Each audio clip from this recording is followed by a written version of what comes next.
I det følgende minutter vil vi fortælle om ioner, ionforbindelser, definition af salte, saltes egenskaber, definition af syre og baser, stærke, svage syre og basers egenskaber, monomolaritet, pH-værdi, pH-indikator, neutralisation, titrering og elektrolyse. Så hør rigtig godt efter, hvis du vil lære mere om de forskellige emner. Og jeg vil også forklare nogle øvelser og komme med eksempler, så man bedre forstår teorien bag de forskellige emner. Ioner og ionforbindelser. En ion er et atom, der har mistet eller optaget en eller flere elektroner og derved fået en elektrisk ladning. Et atom har mistet en elektron eller flere elektroner er positivt ladet, mens en atom, som har optaget en eller flere elektroner er negativt ladet. De plusser, der står i en ion, eller de minuser, der står i en ion, afhænger af, hvor mange elektroner den har brug for, eller den vil afgive. Simple ioner står for det første kun af et atom. Lad os se nogle eksempler. Natriumionen, Na+. Der står plus, fordi den gerne vil afgive et elektron. Hvis vi kigger her på tegningen, så har den i yderste skal kun en elektron, som den vil afgive. Elektronen er negativt ladet, mens selve atomet får en positiv ladning. Den kommer til at ligne en ædelgas, så den opfylder oktetreglen. Et andet eksempel er kloridionen, Cl-, som er negativt elektrisk ladet. Den vil derimod have en elektron, så den opfylder oktetreglen. Den har 7 yderste skal, og når den får en elektron, opfylder den oktetreglen, og den får 8 i yderste skal. Når disse to reagerer sammen, danner de salt. Så er der også sammensatte ioner. Sammensatte ioner består af 2 eller flere atomer. Lad os se på eksempler. Sulfationen, SO4-. Den består af sulfat, grundstof nummer 16, og oxygen, som er grundstof nummer 8. Den har 2 minuser, fordi den vil have 2 elektroner, så den opfylder oktetreglen og kan være selvstændig. Et andet eksempel er carbonationen, CO3-. Det sidste eksempel er ammoniumionen, NH4, som rent faktisk bliver dannet i tarmen ved bakteriel nedbrydning af aminosyre, proteinerne. Men den kan også bruges til mange andre ting, og den er positivt elektrisk ladet, fordi den vil afgive en elektron. Den giver en elektron væk. Salte. Salte opstår på grund af ioner, som binder sig sammen. Så det kemiske navn for et salt er en sammensætning af navnene for den positive og den negative ion. Et salt er en neutral forbindelse mellem metalliske og ikke-metalliske ioner. Alle salte indeholder lige mange plusser og minuser, så de går op med hinanden og bliver neutrale. En syre og en base kan også danne salt, men det vil jeg forklare om senere. Lad os se nogle eksempler.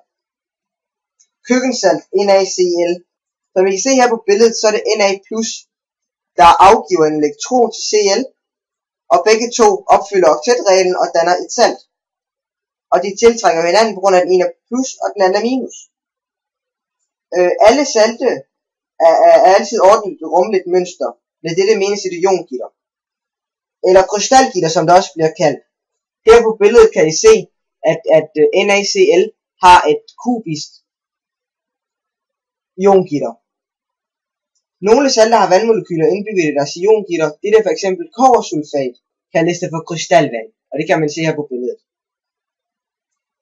Vi har også kaliumkarbonat, som er kalk, marmor eller tavlekridt, eller salmiak NH4Cl, som er smagstof i lakrids.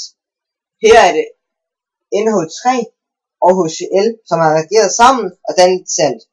Altså NH3 er en base, og HCl er en syre. De har reageret sammen og dannet salt, og det vil jeg forklare om senere, det med syre og baser. Egenskaber hos salte. Salte har den egenskab, at de kan lede strøm.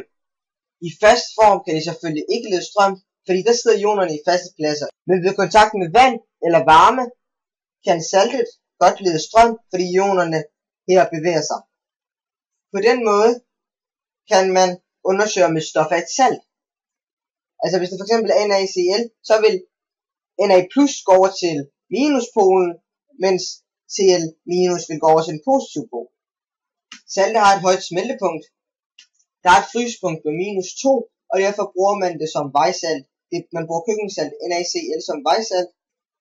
Hvis vi kigger her på det periodiske system for at afslutte ionerne, hvad det er sådan noget, så er det hovedgruppe 1, 2 og 3, de danner positive ioner, fordi de afgiver elektroner. Dem afgiver de, derfor er de positive. Hvis vi kigger her til hovedgruppe 5, 6 og 7, så er de negativt elektrisk ladet på grund af de modtager elektroner.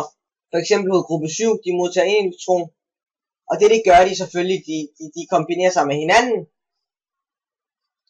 Metaller og ikke metaller selvfølgelig, og ligner ædelgasserne, som er i hovedgruppe 8. Syre. Hvad er det? En syre er et molekyle eller en ion, der kan afgive en eller flere hydrogenioner på plusioner, altså, som også bliver kaldt syrebrinten. Det er jo syrens brint, syrens hydrogen. Det bliver også kaldt hydron.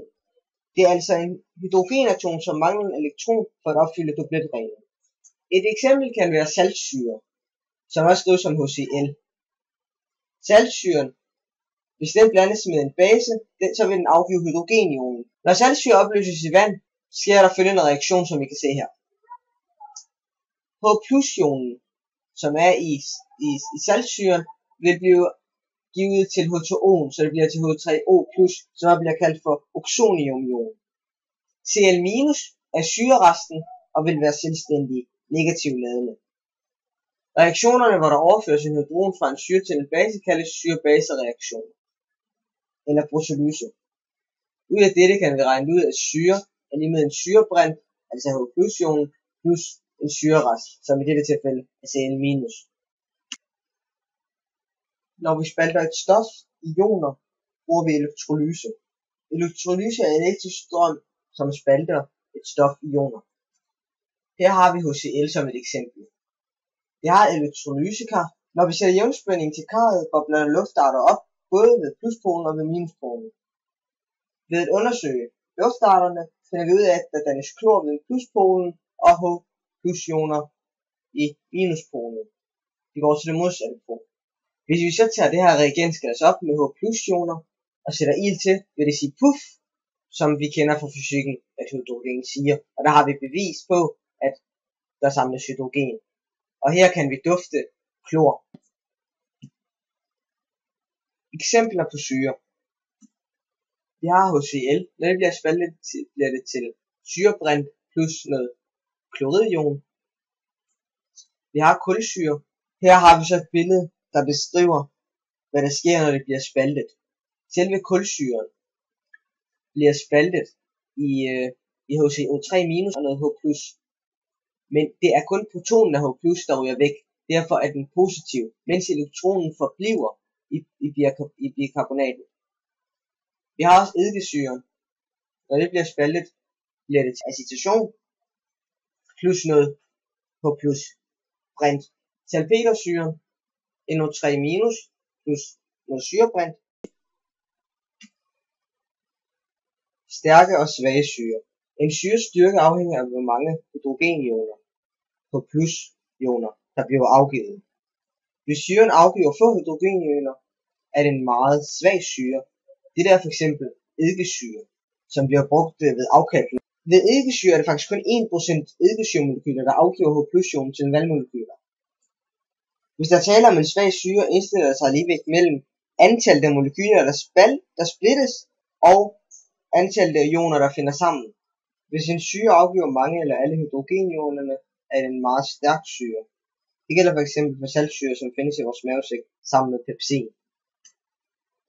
Og her kan vi se et billede af HCl i øverste bæreglas, hvor der kun er ioner. HCl har afgivet alle sine H+-ioner, og i den nederste bæreglas er det kun en af dem, der har afgivet H+-ionen. Det er på grund af, at det er en svag syre. Men tilbage til, hvad er den klogeste måde at gøre for at vide, hvad den stærkeste og svageste syre. Vi har lavet et forsøg, hvor vi lagde magnesium i syre. Her har vi et billede. Vi havde forskellige syrer i disse reagensglas. Den her øvelse den hjælper os med at vise, hvilken syre der er stærkest og svagt. Vi skulle lægge mærke til, hvilken syre der var stærkest til at ætse selve magnesiumstykket, som vi hældte ned i reagensglassene. Og den bedste selvfølgelig, det var den, som afgav flest H+. Et andet forsøg, man kan måle styrken af syre på, er, at man kan lede strøm gennem syre, på grund af det er ioner. Og ioner har elektrisk ladning, så det leder strøm. Den stærke styrke vil lede mest strøm, og som vi kan se, så har vores resultat, at saltsyre var den stærkeste. Det var den, som afgav flest H+ ioner. Baser. Hvad er det? Baser er det modsatte af syre. Det er et stof, som kan optage en eller flere H+ ioner. Baser er et stof, som indeholder OH-ionen. Det er OH-ionen, som gør, det er en base. Når OH-ionen og H+-ionen reagerer med hinanden, danner det vand, hvilket er H2O. Et eksempel er natriumhydroxid. I dette tilfælde frigiver denne base sin OH- til H+, og de danner vand. Og så er der en selvstændig ion, som er Na+. Na+ kan derefter gå i forbindelse med den negative syrerest, som fx kan være klor, og danne et sand, som vi forklarede tidligere. Stærke og svage baser. En bases styrke afhænger af hvor meget hydrogenion der bliver optaget. Hvis basen kun optager få hydrogenioner, er det en svag base. Det gælder fx acetat. Det gælder også ammoniak, NH3, som er en svag base, som bruges til gødning i landbrug. Og her kan vi se reaktionsligningen. Når den reagerer med vand, så afgiver den OH-, som alle andre baser gør. Et tredje eksempel er bikarbonat, som er kulsyrets syrerest. Det betegnes som en base, og når den reagerer med H+-ionen, bliver det til en syre. Hvis basen derimod optager mange eller alle hydrogenioner, er det en stærk base. Det gælder fx natriumhydroxid. Monomolaritet. Mol er det enhed, man måler antallet af molekyler, som er opløst per liter. En mol betyder 6,023 gange 10⁻³ molekyler er opløst per liter. 2 mol er det dobbelte af 1 mol, og det er det samme ved elektriciteten. Elektriciteten i saltsyren er her 1,3, så er det det dobbelte, 2,3, og det samme ved svovlsyre. pH-værdi og pH-indikator. pH står for pondus hydrogeni, på dansk betyder det vægt af hydrogenien. Definitionen ser således ud. Det vil sige, at pH-værdien er lige med minus logaritmen til koncentrationen af H+-ioner. pH-værdi måler koncentrationen af hydrogenionen H+ i et stof. Her i grafen kan man se, at jo færre H+-ioner koncentrationen af hydrogenioner, jo højere stiger pH-værdien. Jo mere basisk bliver det. Der er noget, der hedder neutral, sur og basisk opløsning. Neutral opløsning er der, hvor der er lige så mange H+-ioner som OH-ioner. En sur opløsning er, hvor der er flere H+-ioner end OH-ioner. pH-værdien her er under 7. En basisk opløsning er der, hvor OH-ionerne er mere end H+-ionerne, for det er OH-ionerne, der er basen. Derfor er den basen, når der er flere OH-ioner. pH her er over 7, fra 7 til 14. Men hvordan ændrer man så pH-værdien? Når vi allerede er inde om det, så lad os tale om fortynding. Hvis vi kigger på pH-skalaen, så betyder et trin på skalaen antallet af H+-ioner i opløsning ændres med 10 gange. Når man fortynder, så fortynder man med vand. Man vil aldrig opnå en fuldstændig neutralisation, fordi der vil altid være en vis grad af H+-ioner. Eller hvis man fortynder en base, så vil der altid være en vis grad af OH-ioner. Man kan både fortynde syre og baser.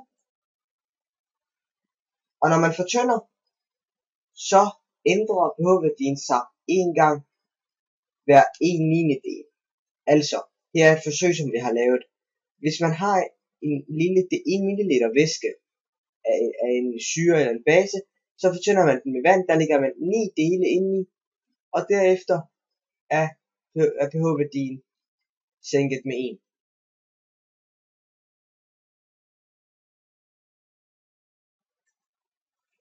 En pH-indikator er et kemikalie, der tilsat en væske skifter farve og gør det muligt at bestemme pH-værdien af væsken.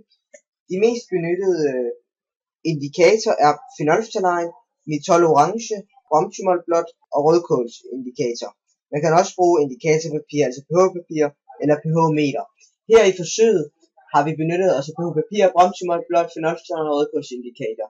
Og her kan man se de forskellige farver til stærk syre, svag syre og neutral og svag base og stærk base. På den måde kan man indicere de forskellige væsker. Neutralisation. Når man taler om neutralisation, så er det i forbindelse med syre og baser. Disse kan neutralisere hinanden. Neutralisation sker ikke ved hjælp af vand. Det hedder nemlig fortynding, men det sker ved hjælp af syre og baser ned igennem hinanden. Under neutralisation bliver der dannet salt og vand, så opløsningen bliver neutral. Eksempler: saltsyre og ammoniumhydroxid danner et salt plus noget vand. Kaliumhydroxid og salpetersyre danner også et salt og noget vand. Kulsyre og bariumhydroxid danner et salt og 2 molekyler vand. Saltsyre og natriumhydroxid NaOH danner et salt NaCl køkkensalt plus vand. Her er universal indikator pH-papirmål, hvor basen bliver sat ned i syre, og de neutraliserer hinanden og danner et pH-værdi på 7, så det bliver neutralt.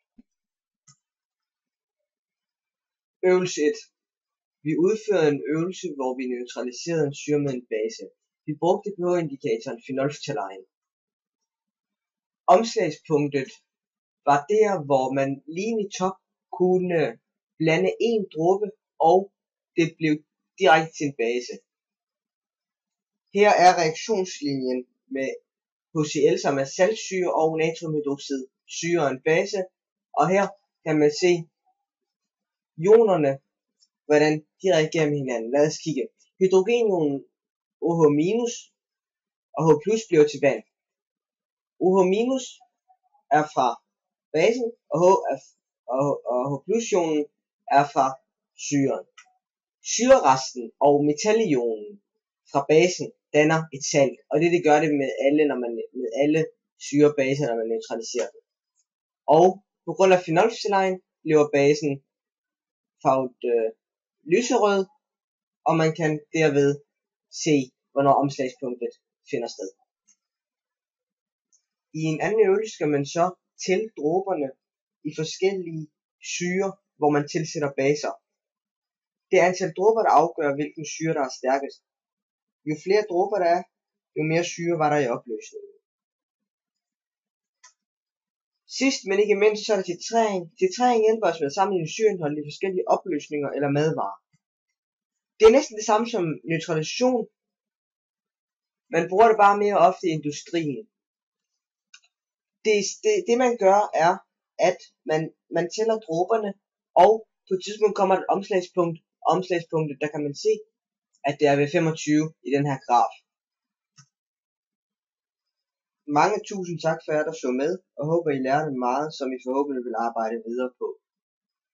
Ha' det godt.